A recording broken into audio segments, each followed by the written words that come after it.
Hi, everyone. Welcome back to another episode of the Hashira Half Hour.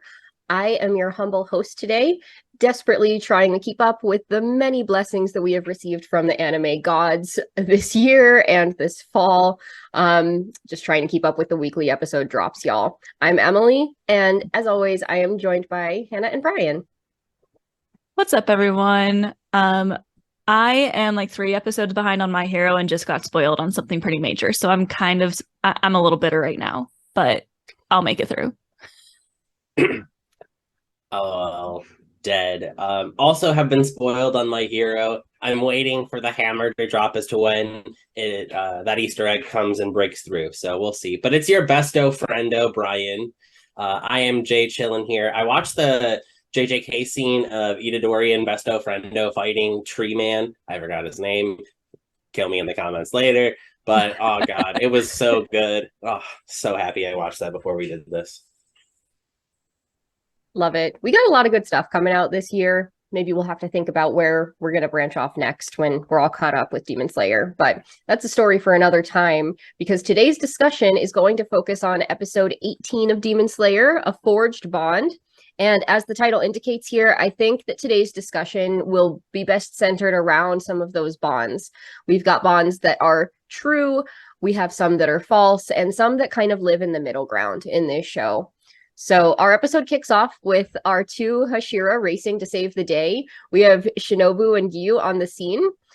These two seem to have an interesting relationship right from the get-go. There definitely seems to be a tangible sense of distrust between them.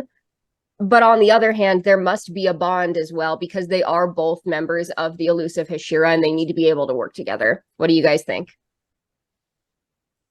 This was a really interesting dynamic to start off, right?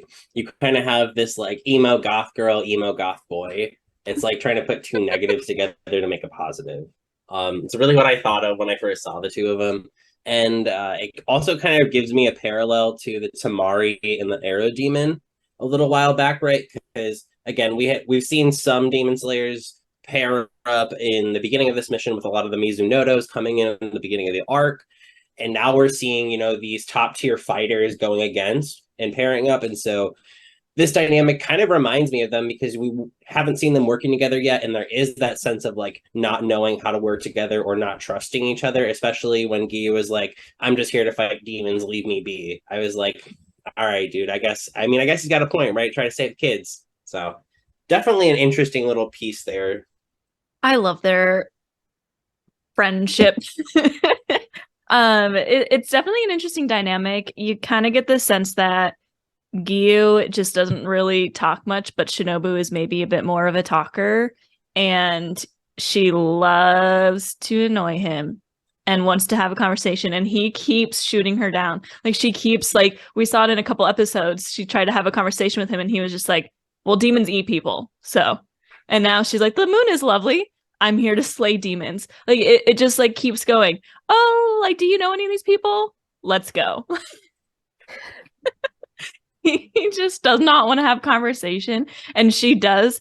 And I'm about to expose myself. I ship it.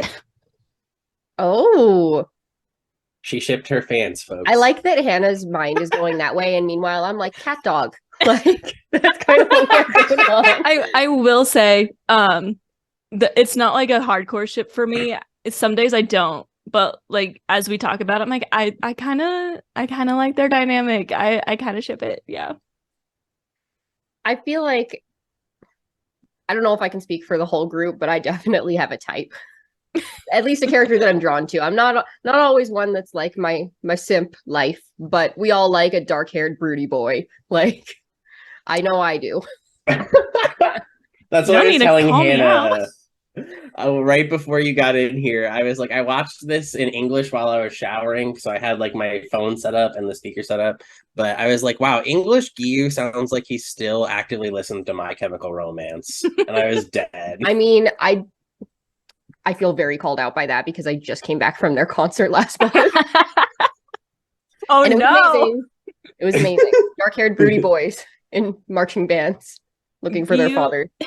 Gyu gives me the vibes of like sit in a corner, listen to sad music, and cry. Yeah. He's Demon Slayer's Megami.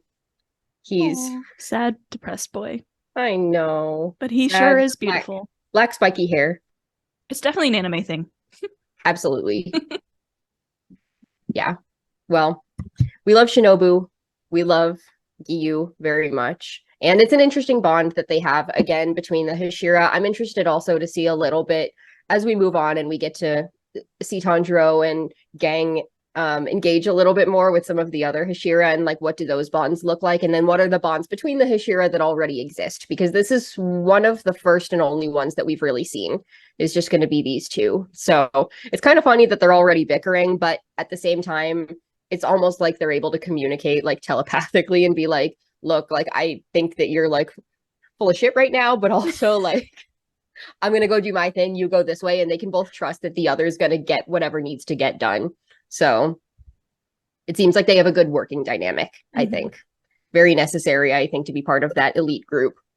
But moving on, we begin then to see the fight unfurl a little bit between Tanjiro, Inosuke, and the father of the spider demon family. And as he's kind of brutalizing them, he just keeps saying over and over again, the spider, to not touch or mess with his little spider family. And so this is a bond that we've touched on before a little bit, and that it's very strange and unique for a demon to have some kind of semblance of a nuclear family. And yet, I don't know that I disbelieve this father in this moment with like the amount of energy that he's putting into this fight and the brute strength that he has. It seems real to me. So this is another bond I think we could touch on for a moment. What are your thoughts here on the father's relationship? I think, yeah, it's interesting because, like we've touched on before, we haven't seen demons work together barely at all, let alone be like, this is a family. So, I think this demon, his character design is very different from most demons that we've seen. He does not have much human like sides to him. He looks very monster-like. So it almost feels very feral to me, just the way he acts and how strong he is. And it almost feels like he's been programmed to be like, protect family, protect family, protect family, protect family. So it feels real, but at the same time, it like as I'm watching it, I'm like, is someone like just telling him he has to protect the family and that's all he knows? Because that's practically what it seems like. So I think it's just kind of still peeling back the onion of this spider demon family, and maybe it is a bond, but is it more being ordered around? I don't know. So what we're taking away from that is demons are like onions. I mean, get out of my swamp. That's all you got from that? Come on. I mean, no, of course, right? This relationship is very interesting. I think it kind of stems out of like choosing your own family, and I guess it kind of like talks about like in the broader scheme of things, like blended families to a certain extent, right? How do you create these bonds out of nothing? But in the same sense, it also talks about how, you know, some of these even real families or blood families can still be just as much of a manipulative source, right? Because all of these demons have the same thing kind of in common with Rui. So we know that there's maybe like the, you know, spider-ish like threads or the spider-ish appearance. Everyone kind of has some physical characteristic that relates back to Rui. So, you know, when I first watched this, I questioned how much the forgery is there because of how similar they are physically, as well as their demon abilities, right? They all have some sort of spider fighting characteristics, so it makes them somewhat related. So I did question how forged it was, but you can tell that this family dynamic is a little messy, definitely, and very contrasting to what we've seen out of this forged family of, you know, Zenitsu, Inosuke, Tanjiro, Nezuko. So it's really interesting to watch them kind of go toe to toe, quite literally, and their dynamics and how they make you feel as they fight each other. Yeah, I would have to definitely agree with both of you. And I liked your takeaway, Hannah, of just being like slightly more robotic. I think that's interesting because while all demons are at the beck and call of like some force that's larger than them, possibly going all the way back to the beginning, this one seems like very, very close. I think you're right. It is very strange because it seems like of all of them, maybe he has the least free will, even though he's like the mightiest presence. Mm-hmm. Well, he feels like he's the member of the 12 Kazuki at this time, like that's with his strength. So enough that even Tanjiro, like proclaimed that he was initially, which makes this episode even more interesting. I thought he was. I was 100% in it. This is the 12 Kazuki, like 100%. I think the first time I watched this, I thought so too, because I was like, that's a big boy. Like, what are they gonna do? And like, but also like considering like who would Muzan maybe like have in his immediate circle, you'd think maybe some brute force could be kind of good. So like it made sense to me the first time. Yeah, and then you kind of go back to what I mentioned earlier with it feeling programmed. Like, for all we know, that could be Muzan programming him to like protect these other demons that for some reason Muzan maybe cares about them in some way. Like, there's a lot of different ways this could go. So it's definitely interesting, and I don't want to get too much into it since we know what's to come, but True. Well, we can go ahead and keep going then, because this is a heck of a fight. Tanjiro and Inosuke put up their best show, but he really does have a lot of brute strength. So Tanjiro is literally flung away by the demon, like miles away.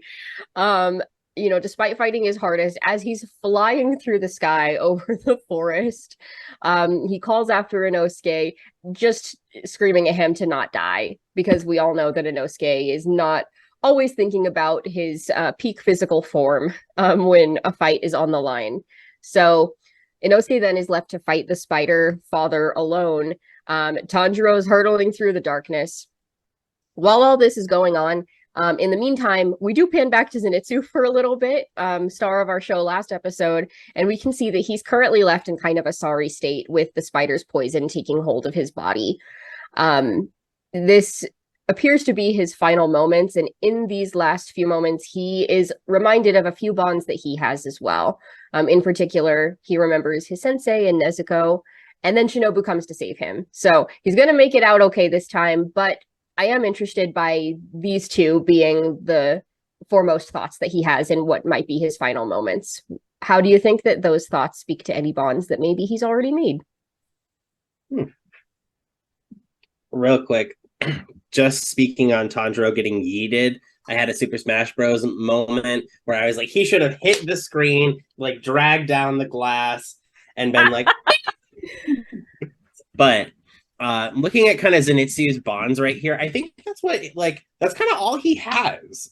And it's kind of sad to say that, but right, when you look at like the girl he got into debt for, the girl he was trying to grab on the road to the mansion the first time round, like he doesn't have many real bonds outside of this little family he has in his Gramps. So these coming to his forethoughts are his only kind of rocks to grab onto at that point. I think it's really interesting because it speaks to, first off, his ability to fall for the ladies in Nezuko, right? That's kind of that first thing, is like he needs someone to love for himself to feel that value, but also he needs someone that's his encourager to keep him going. And so hearing that, like, don't give up, like use your breathing to control the poison, is kind of what's keeping him going. And also, just watching kind of Shinobu float in, I was watching this and I was like, when she floats down and like has a full butterfly moment, like stunning. I was just like, so good.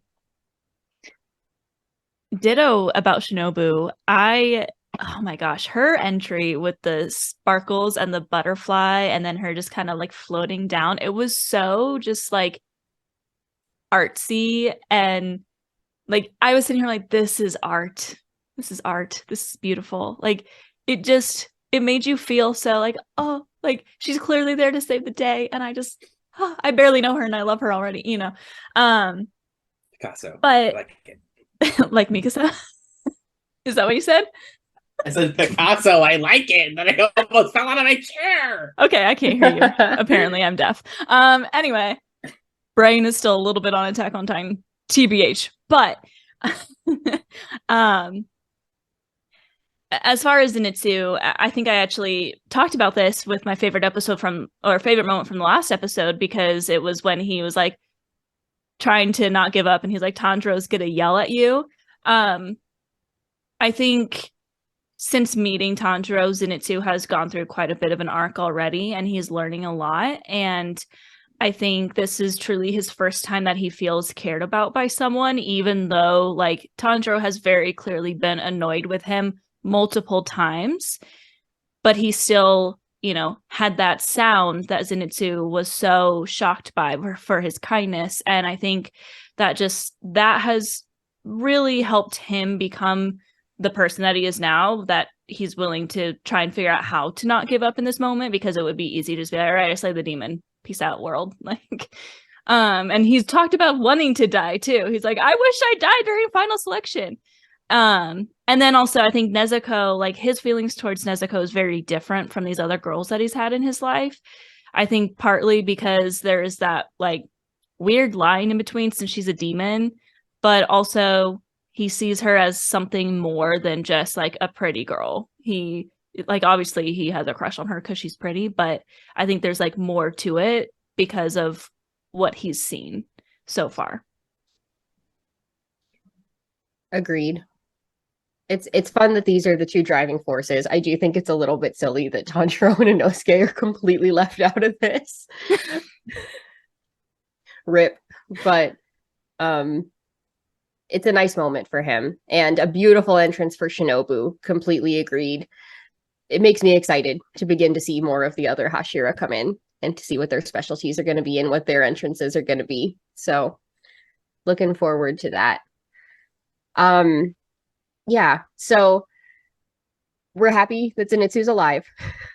We'll be glad to see him next week. A little worried about Tanjiro right now, flying through the sky. So we pan back to him, and he does land, in the forest, and he then encounters Rui and one of the sister spider demons at this point, and he sees Rui kind of berating the sister a bit. He's observing and kind of keeping his distance, but he's there, and Rui is aware of his presence and is kind of telling him to get lost. Another demon slayer comes in and is like, oh, I'm gonna wipe out this little kid, no issue, and then I'll get to go back down. I'll be a hero because I took out one that was little and that was my size, and he gets chunked. It is like not cute. And this, I think, is like kind of horrifying for Tanjiro as well. He's like, oh my God. He's like, that took 2 seconds with these threads. This kid got wrecked. But Rui is still like kind of fixated on the sister and like berating the sister and everything that's going on there.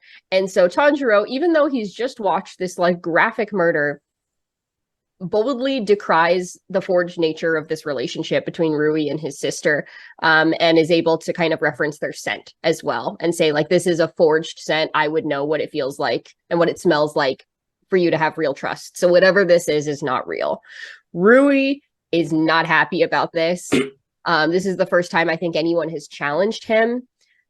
What do you think is driving this relationship between Rui and the sister, knowing that Muzan is the most terrifying demon? If it is something that's forged, why would the sister stay?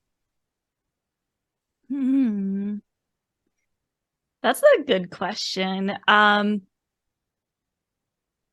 mean, I think it's pretty clear to see right away with the way that Rui just completely destroyed that other Slayer that he's pretty powerful. We obviously don't know the extent of his power, but he is carving this sister up. Like, what? And kind of going back to the father demon seeming to be programmed to just be like, don't touch my family, don't touch my family. It starts to feel kind of like, all right, yeah, something is like driving these demons. And I think we're starting to understand that it could be fear. And I think that's the basic foundation of this relationship between these demons is fear. Because clearly she did something wrong. And what is he doing? He's hurting her. He's carving her up. And that's not the way a family relationship should be. So it's very false. It's very forged, as Tanjiro says. So I think it's telling of how demons are and how, like, if they're going to work together, like, this might be the way they work together, is just by having one powerful one be super mean, and you can't run away because you're going to get carved up or whatever. And also then it kind of tells you that, what is Muzan doing exactly? This is slightly terrifying. Yeah.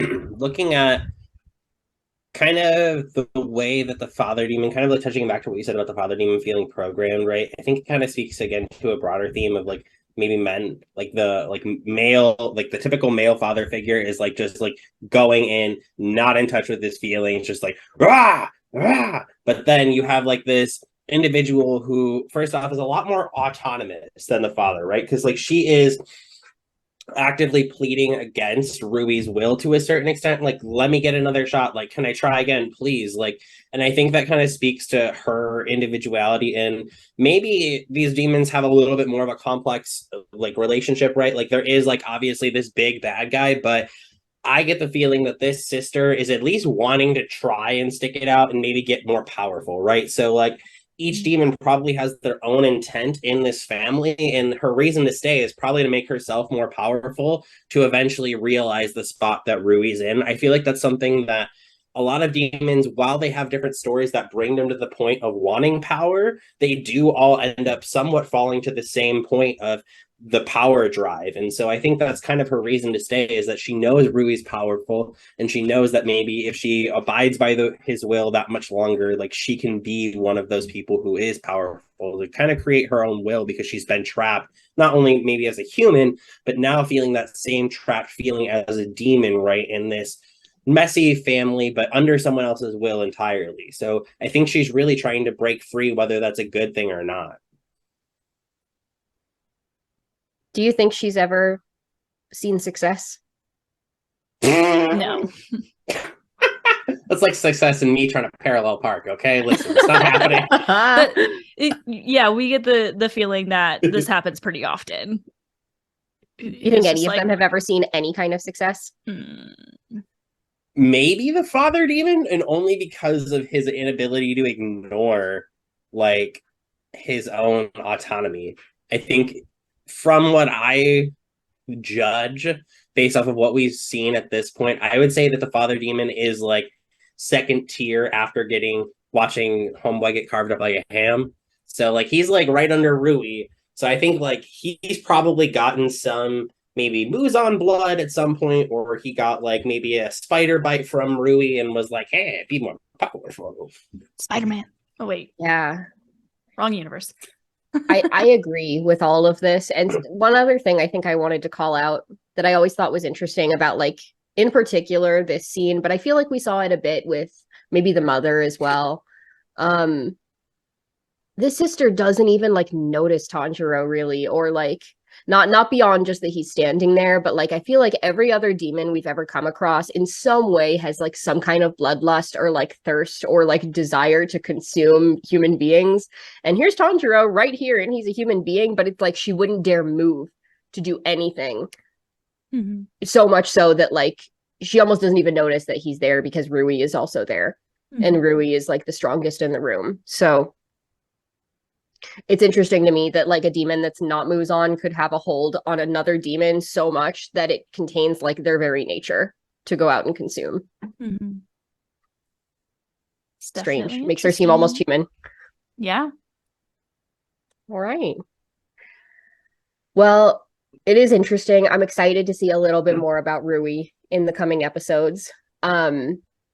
But for the sake of time, I'm going to keep going, because there are a lot of relationships and a lot of bonds forged in this episode. So we're going to pan back to Inosuke now. And he's, of course, trying to take on the father demon. And it really is a mismatched fight, just like brute strength. And Inosuke is quite strong, but this is like an enormous demon. And so he does his best, and he's able to get a couple like good swipes in with his two swords. But it's just not enough by the end of the fight. And so we see him also now meeting a near end with his head getting crushed in the fist of this father spider. And in that moment, this is the first that we've seen of Inosuke's backstory at all. And it's only a brief glimpse and a flashback. but it appears to be a moment with his mother in his final moments. How does this speak to bonds? This one was really interesting. And it kind of reminded me of the movie 300, right? When they just kind of threw the babies out into the wilderness and like hoped they survived at like a very young age. Very similar feeling. She was like, I mean, not out of the sense that you are growing up to be a warrior, but out of the sense of you're growing up to hopefully just live another day. And it's really sad to see, you know, this figure being like, I hope you live, and him just falling and very slowly just like flashing back and being like, what? Like he doesn't know really what it is. And I don't think he has an understanding. Maybe, you know, there's memory loss by hitting your head too many times against Tanjiro. Who knows? Also, since I watched this in English, it was very funny listening to Inosuke in English because he sounded like half like Invader Zim. And he's like, I have the perfect tool. It was really great. It was so good. I was like, this sounds like Inosuke in English. I vibe. So that was a pretty cool time too. A quick shout out to Bryce Papenbrook. He carries the dub anime world. Literally, he's in like every single anime as a main character. So, Bryce Papenbrook, you do great things. Oh man, I think Inosuke's been this wild character so far. Just, I was raised by boars, fight me. He doesn't know how to have a conversation with characters. He doesn't know like basic human decency. Like he just doesn't know. He's like a baby, you know? And we've been wondering, like, how is a human raised by boars? And it's just a glimpse. But we get to see, okay, first of all, yes, he came from humans. Cool. Sounds good. That adds up. But I thought what was really important was his "Who are you?" That I think that's what he says in sub. Just like, why am I having this flashback? Who are you? And you know, he's obviously about to die, and maybe he's having flashbacks, maybe he's having, you know, that life flashing before your eyes, but I'm trying to I'm trying to say this without, because I know obviously more about his backstory, but I don't want to spoil anything. I think it's just the first step for him. He's already got these bonds with these two boys that it's a crazy friendship, it's a wild friendship. And now I think it's helping him look deeper within himself and realize that maybe he comes from a more broken past than he thinks. He was just so young that he doesn't remember it. And I think it's just really setting up his character for an amazing, you know, development arc as well. So I think it's really exciting. And I think that the way it speaks to bonds is how maybe bonds with other people helps you remember things from your life that you've shut out because of trauma or something like that. That's what Anna, I was you didn't need to call me out right now. Cry. I mean, I was about to say, like you know, friends can do things for you that can help you heal from other things that maybe other friends, past friends did to you, or just, you know, obviously none of us come from a life of we were raised by boars and don't know parents. But at the same time, like, I'm sure all three of us can sit here and say we've experienced past trauma. And I think that, you know, finding those friends that are kind to you and will talk to you and treat you like a human being will help you start to understand what happened to you in the past, even if you like pushed it back so much that you hardly even remember it. Yeah. Mic drop. Sometimes I have good things to say, I guess. My brain works. You always have 60% of the time. Yeah. These four are gonna be, I think, each other's backbones as we continue to move through. There is something kind of nice, and I know that this is not the case for everyone, but like there is something nice about like the sacrifice of the parent too. I think it's a trope in writing. The probably the most popular one, problematic or not, is Harry Potter. You know, you've got like that's like the whole idea is that like a mother's love could like save you from anything. And so I think we're seeing that a little bit here too, is like this kind of story. And so maybe it didn't turn out obviously like ideally probably the way she would have wanted. I don't think she would like. I don't know if any like capable parent would want their kid to be raised by boars in the woods, but he did make it, and he is strong, and he is a certified demon slayer, and that means that he does have a community that he can rely on now, because the person that comes to his rescue in this final moment, like it's nothing, is Giyu. Comes in right here at the last minute with a really cool, very quick fighting scene, and just takes this thing down like it's nothing. So, there's another bond for you, and a fun moment coming up soon. So, love Giyu, love Inosuke. We love all of our boys and our 2 girls in this episode. All right. Good stuff. Any other thoughts about this episode or any of the bonds that were forged before we transition to our favorite moments? No? All right. Cool. So then it's time to go ahead and we'll transition to our favorite moments. I will go first. I think there's a lot of great moments. We've got a lot of different character development and a lot of different scenes and vignettes with different characters. So it's hard to pick just one, but I really do like the cliffhanger that they pick for the end of this episode. Tanjiro running towards Rui, leaping in the air. Rui launches this like fiery thread at him, and Tanjiro responds with the water breathing first form. And as his sword makes contact, even though it's like so good, the thread is stronger and it slices through the steel and continues to Tanjiro. And then we cut to the credits. And it's just such a good cliffhanger. I think this is like one where you like, if you were watching this after it was coming out or like as it was coming out, I wouldn't have wanted to wait to see what happened next, because Tanjiro is like in imminent danger. I'm in danger. Like that. I'm in danger. It's just so good. Animation's beautiful. It's a great cliffhanger. So that's mine. If I had been watching the show week to week like I did with Entertainment District, that is where I would have picked up the manga 100%. I would have been like, all right, this is where I can't wait anymore. Yeah, very good. Demon Slayer is so good too at like these moments where like they're about to do something super amazing. It happens earlier in the episode with Tanjiro too, where he's like 10th form, total concentration, and you think that it's about to go like way in his side, and it just like whiplashes you, and all of a sudden he's flying through the air. Like, what? That happens like 3 times in this episode. And I noticed that with anime in general, it happens a lot in Attack on Titan too. Like the music starts to build and you think that it's going to start to go on the hero side, but then it doesn't. And you're like, what? It's realistic. But my favorite moment, and I've probably changed my mind on this like 6 times because we're into this like everything is good, but when Giyu comes through and saves Inosuke's life, this is our first time seeing him do water breathing. And we've known that he's really powerful since the start of the show. He was this like mysterious guy that saved Nezuko and Tanjiro at the very beginning, sent them to Arokodaki, but we don't really know much about him. And he just sliced that demon like tofu, to say Inosuke's line in the next episode.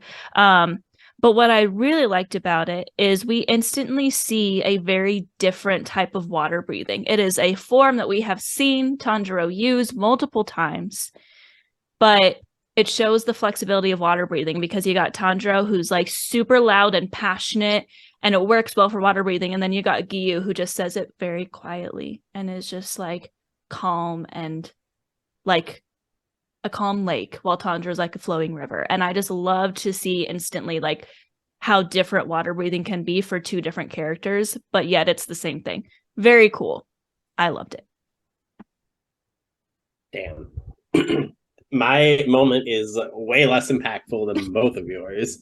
Mine is watching Inosuke get tied up by Giyu. And he's like, I knew that was not a 12, Kazuki. That was what Pentaro said. That's in the next episode. Wait, no, it's not. It's in the next episode. Wait, really? No. Yeah, it is. I just watched it. Shit. All right, well, my favorite moment is... We're leaving this whole part in. My favorite moment is when Shinobu dropped down. I think still that piece of animation was really beautiful.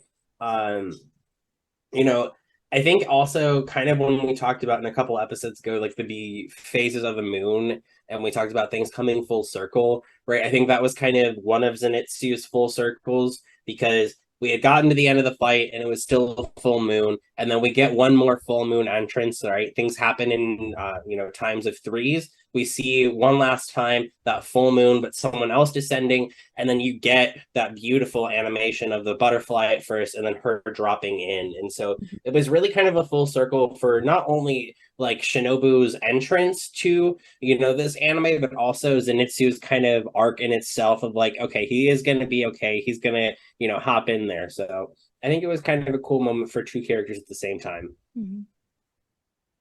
Quick shout out to the animators for the water animation during the fight between Inosuke and Tanjiro and the spider father.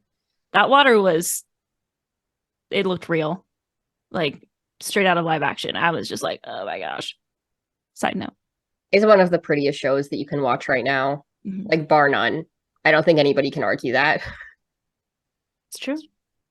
You like Demon Slayer or not, and I certainly hope you're probably not listening to this if you don't like Demon Slayer, but I don't think anybody can argue with that. It's one of the prettiest shows. Cool. All right, guys. Well, I think that about does it for this week, but Bryan's already started our transition to next week's episode, so we're going to keep going. We'll see you next week to talk about that a little bit more. Don't forget to like, subscribe, comment, and do all the things. If you do leave us a question in the comments, you might get to see us answer it in a future episode. We appreciate you listening in today, and we will see you all next time. Umai. Umai.